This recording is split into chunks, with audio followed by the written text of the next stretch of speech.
Captain Minho Park stood at the observation window of Sentinel-7, watching the darkness of space. His hands were steady, but his heart raced. The monitors behind him showed hundreds of red dots moving toward Earth. The Vryn fleet had arrived. "How many ships?" Minho asked without turning around. 347, sir," his communications officer replied, "maybe more behind them." "They're still coming through the jump point." Minho nodded slowly. 300 ships. More than enough to destroy every city on Earth. More than enough to kill everyone he loved. But Earth had been preparing for this moment for 200 years. Every person alive had been born knowing this day would come. "Send the message," Minho said quietly. His officer pressed a button. Across all frequencies in perfect Vryn language, Earth spoke. "Turn back. This system is defended. You have been warned." That was it. One simple warning. No threats. No begging. Just 5 words that the Vryn would ignore. Minho had studied the Vryn for his entire adult life. Every human had. They were conquerors who had destroyed 47 civilizations. They never negotiated. They never showed mercy. They took what they wanted, and they wanted Earth. Aboard the Vryn flagship Dominion, Archon Velric heard Earth's message and laughed. His officers joined him, their voices echoing through the command center. "Defended?" Velric said, his voice full of amusement. "By what?" "I see 12 ships, 12. We have 300. They have no idea what real power looks like." Tactical Overseer Kyrith stood beside him, studying the data. Something felt wrong. The human message was too calm. Too simple. Why waste energy on a warning when they could be running? "Archon," Kyrith said carefully, "perhaps we should scan the system more thoroughly." "The humans seem what? Brave?" Velric interrupted. "They're desperate. They know they're going to die, so they pretend to be strong. It's what weak species always do." He waved his hand dismissively. "Continue to Earth. We'll be celebrating our victory in 3 days." Kyrith wanted to argue, but she knew better. Velric had conquered worlds for 2 centuries. He had never been wrong before. Still, she ordered extra sensor sweeps, just in case. Deep beneath Earth's surface, in a bunker that had taken 50 years to build, Commander Jiwoo Kim watched the Vryn fleet advance. Around her, hundreds of officers monitored screens showing every ship, every movement, every detail. "They ignored the warning," someone said. "Of course they did," Jiwoo replied. She had gray hair now, earned from 3 decades of planning this moment. "Dr. Lee, confirm the Vryn are following predicted patterns." Dr. Heejin Lee looked up from her station. She was younger than Jiwoo, but her eyes looked old. She had spent 20 years studying Vryn behavior, learning how they thought, how they fought, how they conquered. "They're exactly where we predicted, Commander," Heejin said. "They'll pass Jupiter in 14 hours. Then the asteroid belt, then Mars. Each time they'll encounter resistance." "Resistance they'll destroy," Jiwoo said. "Yes," Heejin agreed softly. "And every time they win, they'll move deeper into the trap." Jiwoo pulled up a map of the solar system. It showed the Vryn fleet in red, moving toward Earth in blue. But there were other markers too. Thousands of them. Green dots scattered throughout the system, hidden and waiting. For 200 years, humanity had built these weapons. Every mining station, every colony, every satellite. They all hid something deadly. The Vryn thought they were attacking a young species. They had no idea they were entering the most sophisticated trap ever created. Jiwoo thought about the cost. 1,200 volunteers on Mars who would pretend to defend their homes. They would fight hard. They would die. All to make the Vryn believe they were winning. 400 more in the asteroid belt. Thousands of automated systems that had cost the labor of millions to build. Her grandfather had worked on the lunar installations. Her mother had helped to design the asteroid weapons. Jiwoo herself had given up everything for this plan. She had no children, no husband, no life outside this bunker. She had sacrificed her future so humanity could have one. Was it worth it? Heejin asked quietly, as if reading her mind. Jiwoo looked at the map. In 3 days, the Vryn would reach Earth. In 3 days, they would learn what happens when you ignore a warning. "Ask me in 4 days," Jiwoo said, "when we're either free or dead." Back at Sentinel-7, Minho received new orders.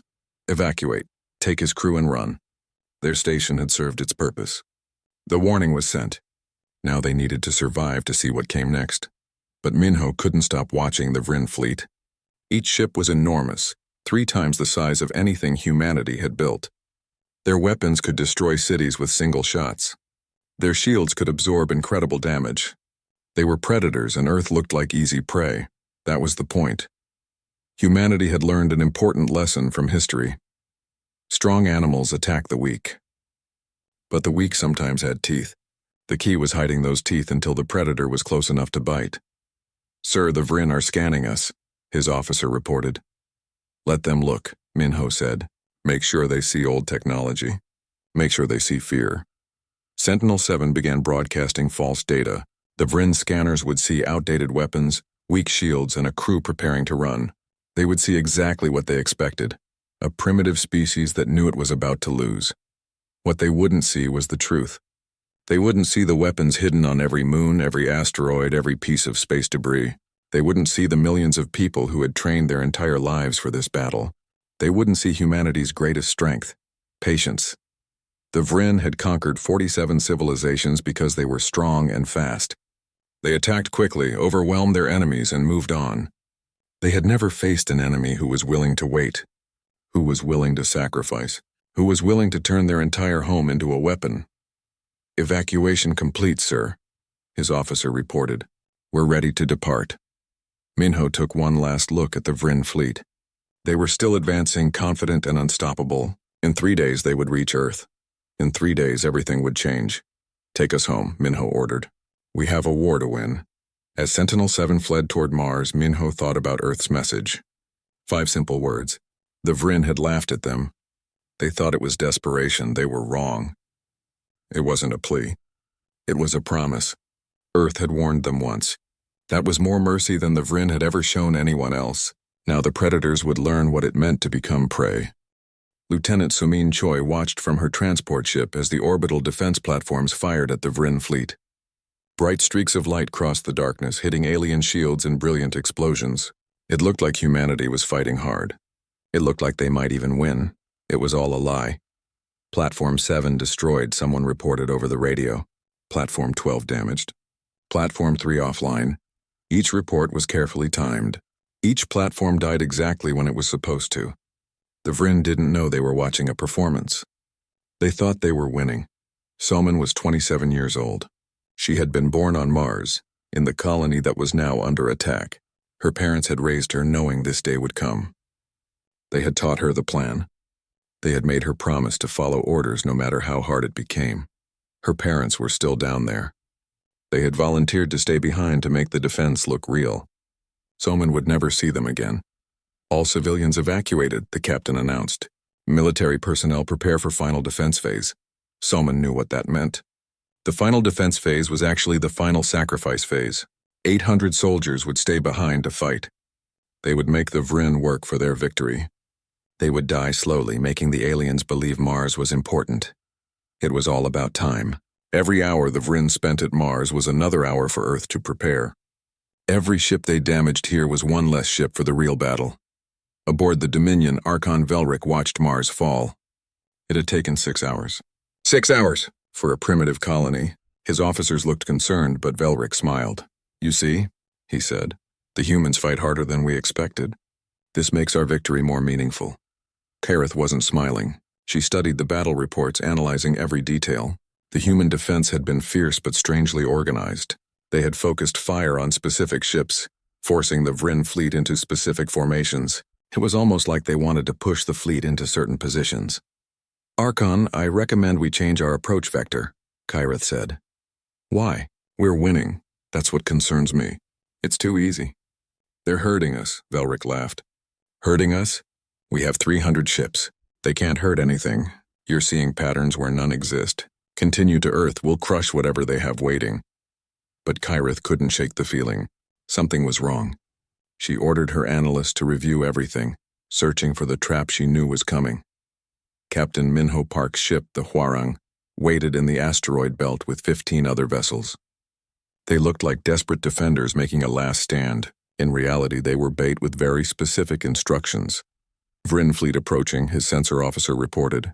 298 ships. They lost 49 at Mars. 49 ships destroyed and 800 humans dead. Minho tried not to think about the math. Each human life had cost the Vryn almost 6 ships. In any normal war, that would be a disaster. But this wasn't a normal war. All ships, listen carefully, Minho said over the command channel. We attack from position Alpha 7. Target their command vessels. Force them to respond. Make them chase us into sectors 4 through 9. Every captain acknowledged. They all knew the plan. Attack, retreat, lead the enemy deeper into the belt. Every asteroid around them hid weapons that would activate later. But not yet. Not until the Vryn were exactly where Earth wanted them. The Hwarang accelerated toward the Vryn fleet. 16 human ships against 300 alien warships. It looked insane. It looked like a suicide mission. The Vryn took the bait. Minho's squadron fired everything they had at the alien command ships. Missiles, railgun rounds, energy beams. Most shots bounced off Vryn shields, but a few got through. It was enough to anger them. They're pursuing. Someone shouted. Good. Fall back to Waypoint Delta. Make them work for it. The human ships retreated through the asteroid field, weaving between rocks and debris. The Vryn followed, their larger ships struggling to maintain formation. They spread out to avoid collisions. They moved into the sectors Minho had specified. Perfect, 3 of Minho's ships didn't make it. They sacrificed themselves to keep the Vryn interested, to make the chase look real. 96 people died in those explosions. 96 volunteers who knew their deaths would save millions. In Earth's command center, Dr. Heejin Lee updated her models in real time. Every Vryn movement matched her predictions. 20 years of studying their tactics, their psychology, their patterns. It was all proving accurate. The Vryn fleet is in position, she reported to Commander Jiwoo. Spread across sectors 4 through 9, exactly as planned. Lunar batteries have firing solutions. Asteroid platforms ready. Earth orbital defenses armed. Jiwoo studied the tactical display. The Vryn fleet was stretched across millions of kilometers, divided into smaller groups. They thought they were hunting human ships. They had no idea they were standing in the middle of the largest minefield in history. How long until they reach Earth orbit? Jiwoo asked. 14 hours at current speed, 14 hours. Jiwoo had waited 30 years for this moment. Humanity had waited 200. 14 more hours seemed impossible, but they had no choice. The trap only worked if the Vryn came all the way to Earth. Tell all stations to maintain dormant status, Jiwoo ordered. No active scans. No transmissions. We're ghosts until I give the word. Across the solar system, thousands of hidden weapons went silent. They would look like rocks, debris, dead satellites. The Vryn sensors would sweep past them without noticing. Why would they look closer? They were winning. Aboard the Dominion, Velric celebrated. Mars had fallen. The human ships in the asteroid belt were running scared. Earth was almost within reach. Another day, maybe 2, and the conquest would be complete. Begin preparations for the final assault, Velric ordered. I want every ship ready to strike Earth's defenses simultaneously. We'll overwhelm them before they can react. Kirith watched him give orders, feeling sick. She had reviewed all the data again. The patterns were undeniable. Every human action had pushed the Vryn fleet into specific positions. Every retreat had been precisely calculated. The humans weren't running. They were leading, but she had no proof. Just instinct. And Velric didn't believe in instinct. He believed in strength, in numbers, in victory. Archon, Kirith tried one more time. Please, let me scan the system more thoroughly. Let me verify. Enough, Velric snapped. You've questioned every decision since Mars. The humans are weak. They're dying. In one day, we'll add Earth to our collection. Stop seeing phantoms and prepare for victory. Kirith fell silent. There was nothing more she could do. If she was wrong, she would look like a coward. If she was right, they would all be dead before anyone believed her. Back on the Hwarang, Minho received final orders from Earth Command. His job was done. He had led the Vryn exactly where they needed to be. Now he was supposed to retreat to Earth, to join the final defense. But retreating meant passing through the kill zone. It meant risking his ship and his crew in the chaos that was about to begin. Set course for Earth, Minho ordered. Maximum speed. Stay away from all Vryn vessels. As the Hwarang accelerated toward home, Minho thought about everything humanity had sacrificed. Mars, the asteroid defenders, the decoy ships, all to create this moment. The Vryn thought they were hours from victory. They had no idea they were hours from annihilation. And it was all because they had ignored one simple warning. The Vryn fleet moved into Earth orbit like a predator approaching wounded prey. 300 ships formed a perfect siege formation, surrounding the planet from every angle. It was textbook strategy, the same formation they had used to conquer 47 other worlds. Archon Velric stood on his bridge, looking at Earth through the main viewer. Blue and green, peaceful and beautiful. In a few hours it would belong to the Vryn Collective. All ships report ready, his tactical officer announced. Excellent. Begin the attack, Velric started to say. A transmission cut across all Vryn frequencies. It was Commander Jiwoo Kim, her voice calm and cold. We gave you one warning. You should have listened, Velric laughed. Then the moon exploded with light. Not the whole moon, but the surface erupted like a volcano of steel and fire. Hundreds of concealed railgun platforms opened fire simultaneously. The lunar surface, which had looked like a simple mining colony, revealed its true purpose. It was the largest weapons platform ever built. Railgun rounds traveled at incredible speeds, punching through Vryn shields like paper. 3 ships exploded in the first 5 seconds. Then 7 more. Then 12. Return fire! Target the moon, Velric shouted. But before his ships could respond, the asteroids came alive. Every rock the Vryn had passed in the belt, every piece of debris they had ignored, they were all weapons. Thousands of hidden platforms activated at once, creating a sphere of overlapping fire. The Vryn fleet was completely surrounded. Kyrith watched the tactical display turn red with warnings. She shouted at Velric that they were taking fire from all directions, that the entire system was armed. Velric stared in horror. This was impossible. The humans were primitive. They were supposed to be easy. How could they have built all this? The answer was simple: 200 years of preparation. While the Vryn had conquered other worlds, humanity had turned their entire solar system into a single massive weapon. Earth's orbital stations revealed themselves next. What had looked like industrial satellites dropped their disguises. Advanced shields powered up. Hidden weapons emerged from concealed bays. They were automated battleships, and they all opened fire together. The Vryn fleet tried to return fire, but their formation was wrong. They were spread too thin, divided into small groups. Every retreat humanity had staged, every attack, had been designed to push the Vryn into this exact position. Spread out, vulnerable, trapped. Kyrith shouted that they needed to retreat, that all ships should fall back immediately. Another 20 ships exploded. The Dominion's shields dropped to 40%. Velric finally understood. They weren't fighting a desperate defense. They were caught in a trap that had been 2 centuries in the making. Velric ordered all ships to fall back, to get them out of the kill zone. But there was nowhere to go. The exit routes were blocked by more hidden platforms. Every direction led into more crossfire. The Vryn tried to break through, but their numbers worked against them. Ships collided, trying to escape. Damaged vessels became obstacles for healthy ones. Captain Minho Park watched from the Hwarang, safely behind Earth's defense lines. His ship had made it through just before the trap closed. Now he watched the Vryn fleet tear itself apart. His officer reported orders from command. They were to engage Vryn command ships, disable them but not destroy them. Earth wanted prisoners, Minho nodded.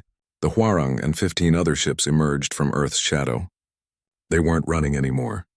They weren't pretending to be weak. They moved with precision, targeting specific Vryn vessels. Years of training showed in every maneuver. The Vryn command ship tried to defend itself, but it was already damaged from the lunar batteries. Minho's squadron hit it with electromagnetic pulses, disabling its weapons and engines. The ship drifted, helpless. Minho reported the target secured and ordered Marines to board. Lieutenant Soman Choi led her team through the breach. They moved through the Vryn ship like a knife through water. Every corridor, every defensive position, they had trained for this. They knew Vryn ship layouts better than the Vryn did. Soman reached the data core and began downloading everything. Battle plans, star charts, information about other Vryn fleets. Intelligence that would keep humanity safe for decades. Soman reported that they had the data and were extracting. Around her, the battle raged. But it wasn't really a battle anymore. It was an execution. The Vryn fleet had started with 300 ships. After 1 hour, 200 were destroyed or disabled. After 2 hours, only 75 remained functional. After 3 hours, the survivors were running for deep space. Commander Jiwoo watched from Earth's command center. The tactical display showed Vryn ships fleeing in all directions. Earth's weapons tracked them all the way to Jupiter. Some escaped. Most didn't. Status report, Jiwoo said quietly. Dr. Heejin Lee checked her screens and reported the numbers. 291 Vryn ships destroyed, 43 disabled and captured. 18 escaped to deep space. Our casualties? Hijin paused before answering. 3,200 military personnel, 800 colonists, 37 ships, 4,000 dead, 4,000 people who had volunteered, who had known the plan, who had given everything for this moment. Jiwoo felt the weight of every single name, but they had won. Against a force that had conquered 47 civilizations, humanity had won. Not through superior technology or bigger ships. They won through patience, planning, and the willingness to sacrifice everything. Aboard the Dominion, Velric sat in his command chair, staring at the ruins of his fleet. His ship was dead in space, shields gone, weapons destroyed. Around him, Earth's forces closed in. Kyrith stood beside him, her expression unreadable. She told him that she had tried to warn him. How? Velric whispered. How did they do this? Kyrith explained. They waited. For 200 years they prepared. They studied the Vryn, learned how they think, how they fight, how they conquer, and then they used all of it against them. Velric thought about all the worlds he had conquered. He had always moved fast, struck hard, overwhelmed his enemies before they could react. He had never faced an enemy willing to wait, willing to sacrifice, willing to turn their entire home into a weapon. Human Marines entered the bridge. Velric expected them to kill him. Instead, they just surrounded him, weapons ready. One of the Marines told him he was a prisoner of Earth and would be treated according to their laws. Their laws.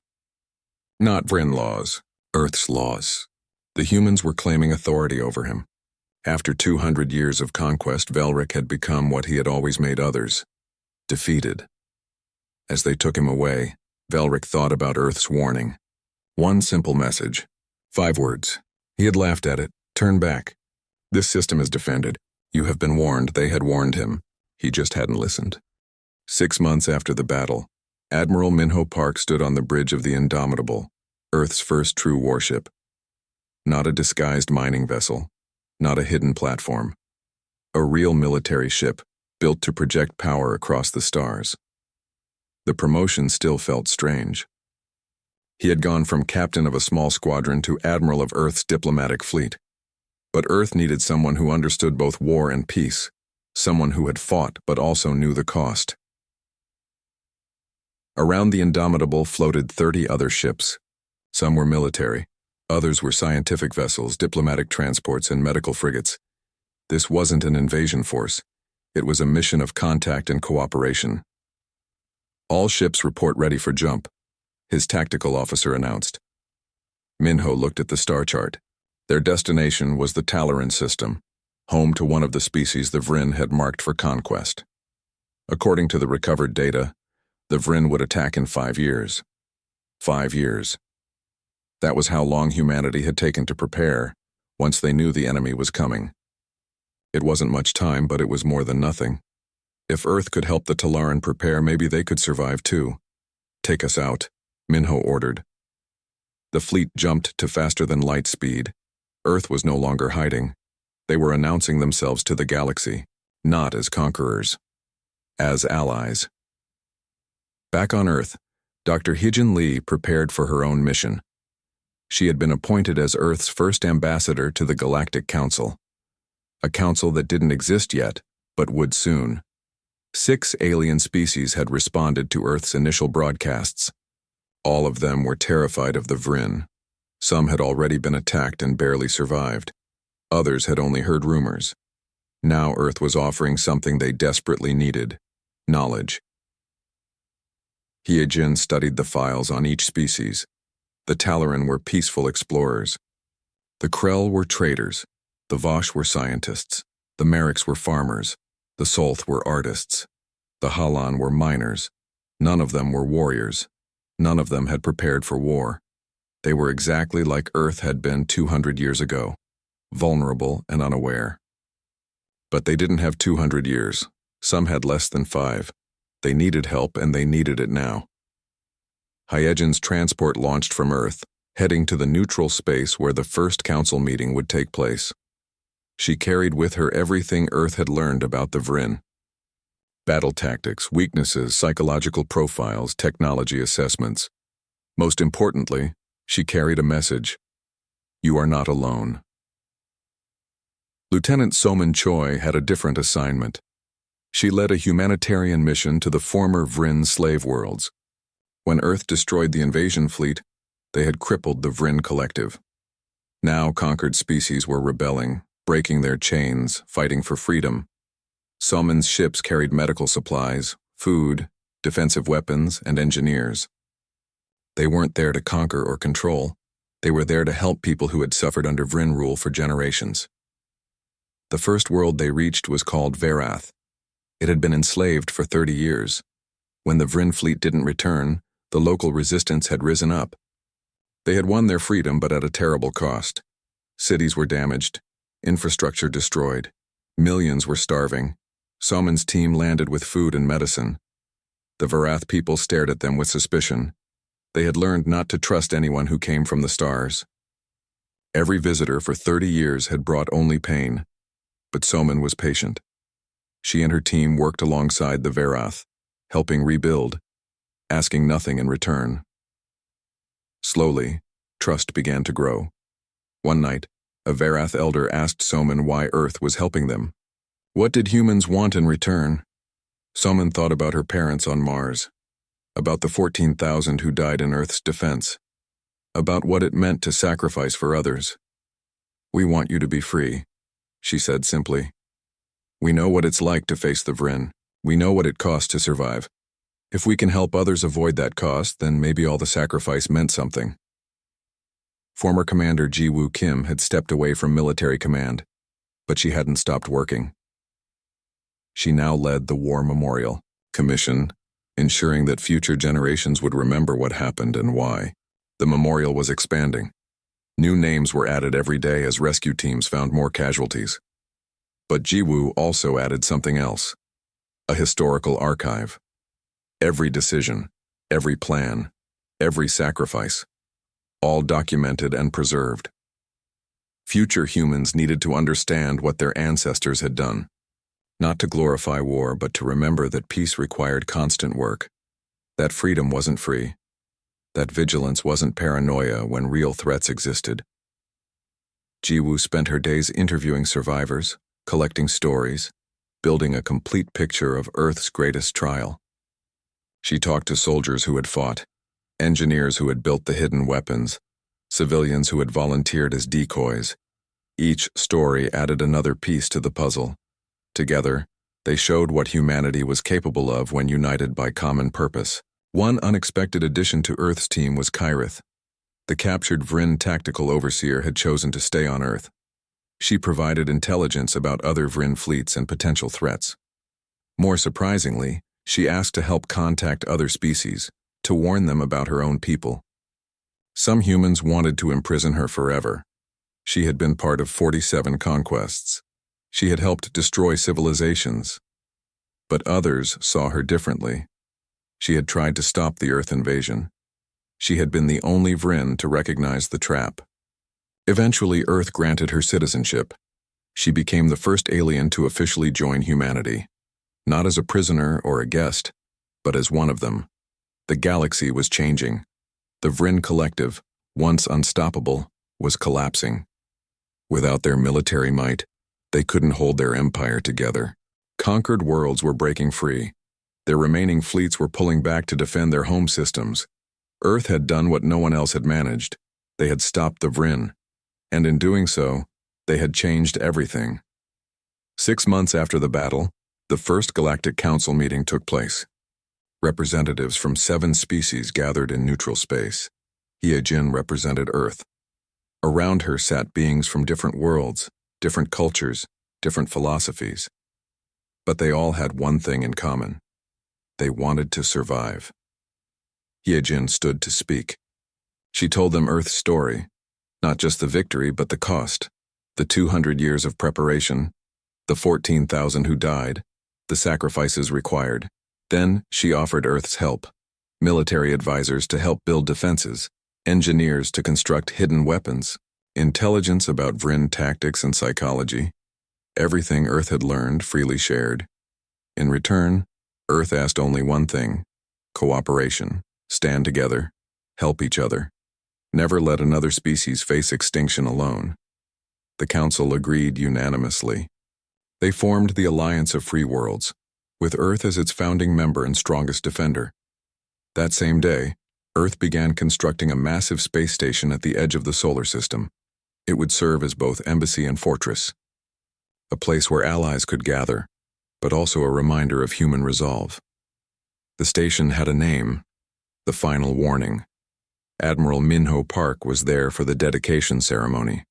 He stood with Hyejin, Somin, Jiwoo, and Kyrith. The five of them had led Earth through its darkest hour. Now they were helping build a better future. As the station powered up, Earth broadcast a new message to the galaxy. Not a warning to enemies, but a promise to friends. The message was simple. We defended our home with everything we had. We will defend our allies with the same determination. To those who seek peace, welcome. To those who seek conquest, remember the Vryn. Minho thought about how far humanity had come. 200 years ago, they were isolated and afraid. 6 months ago, they were fighting for survival. Now they were protectors of others. The Vryn had come to Earth expecting easy prey. Instead, they found predators. They ignored a simple warning and paid the ultimate price. Their defeat had sent a message across the galaxy that would echo for generations. Humanity would not go quietly. Humanity would not be victims. And anyone who threatened Earth or its allies would learn the same lesson. Some species were grateful for Earth's protection. Others were frightened by human capabilities. Both reactions were understandable. Earth had proven they could be terrible enemies. Now they had to prove they could be trusted friends. It wouldn't be easy. There would be more threats, more wars, more sacrifices. But Earth was no longer alone. They had allies now, partners, friends who stood together against the darkness. As Minho prepared to lead his fleet on its next mission, he thought about Earth's original warning to the Vryn. 5 simple words that could have saved 300 ships and thousands of lives. Turn back. This system is defended. You have been warned. The Vryn had ignored that warning. They had paid for their arrogance with blood and defeat. Earth would never forget that lesson, and they would make sure no one else did either. The galaxy had learned something important. Humanity was dangerous when threatened, but valuable as allies. They had turned their entire solar system into a trap that destroyed the greatest invasion force in history. Now they were using that same determination to protect others. Commander Jiwoo Kim walked through the memorial hall deep beneath Earth's surface. The walls were covered with names, thousands of them. Every person who had died in the defense of Earth. Some had died in combat. Others had volunteered to be bait, knowing they would never come home. Jiwoo stopped at one name, Lieutenant Colonel Daeho Kim, her younger brother. He had commanded the Mars defense platforms. He had stayed behind when everyone else evacuated. He had made the Vryn believe Mars was worth fighting for. She touched the wall, feeling the carved letters. Her plan had worked perfectly. Mars had fallen exactly as scheduled. The Vryn had moved exactly where she predicted. The trap had closed flawlessly. Her brother was still dead. Dr. Hyejin Lee found her there, staring at the wall. Hyejin had her own reasons to visit the memorial. Her research team had predicted the Vryn invasion patterns. Her work had made the trap possible. But predictions meant nothing to the families of the dead. The final casualty count is ready, Hyejin said quietly. Jiwoo didn't want to hear it. She already knew it would be high. But she had to know. As commander, she owed them that much. Tell me, Hyejin checked her tablet. 8,000 military personnel killed in action. 4,000 colonists who served as decoys. 2,000 civilian contractors who maintained the hidden weapons. 14,000 dead in total. 14,000. That was more than Jiwoo had planned for. The Vryn had fought harder than expected. They had damaged more platforms, destroyed more ships, killed more people. But they had lost. 300 Vryn ships had attacked Earth. Only 18 escaped. The rest were destroyed or captured. The greatest invasion fleet the galaxy had ever seen was now debris floating in Earth's orbit. Was it worth it? Jiwoo asked, not for the first time. Hyejin looked at the names on the wall. She thought about the alternative. If Earth had lost, every human would be dead or enslaved. 8 billion people. The Vryn didn't negotiate. They didn't show mercy. They took what they wanted. Yes, Hyejin said. It was worth it. But that doesn't make it hurt less. Above them, in Earth's orbit, Captain Minho Park supervised the cleanup operations. Thousands of pieces of debris floated where the battle had been, destroyed ships, damaged platforms, spent ammunition. It would take years to clear it all. Minho's ship, the Hwarang, had survived with minor damage. His crew had made it through, but he had lost half his squadron. 8 ships. 312 people he had trained with, fought beside, called friends. One of those ships had been commanded by his best friend. They had known each other since childhood. They had joined the fleet together. They had both volunteered for the decoy mission. Only Minho came back. Captain, we have a priority transmission from Earth Command, his communications officer reported. Minho accepted the call. It was from the civilian government, not the military. They wanted to promote him. Make him an admiral. Give him a medal. Call him a hero. He didn't feel like a hero. He felt like someone who had survived when others hadn't. Lieutenant Somin Choi stood in the holding cell looking at the Vryn prisoner. It was Tactical Overseer Kyrith, the one who had tried to warn Archon Velric, the one who had seen the trap coming. Somin had orders to interrogate her, to learn everything about the Vryn Collective. But looking at Kyrith now, Somin saw something she didn't expect. Not arrogance. Not hatred. Just defeat and sadness, you knew, Somin said. You tried to warn him. Kyrith looked up. She was taller than any human with silver skin and 3 eyes. But those eyes looked tired. Yes, I knew something was wrong. Your resistance was too organized, too precise. But Velric wouldn't listen. He never did. How many worlds have you conquered? 47. I was there for the last 20. I watched species die because they were too weak to resist. Too divided to unite. Too slow to prepare. Someone thought about that.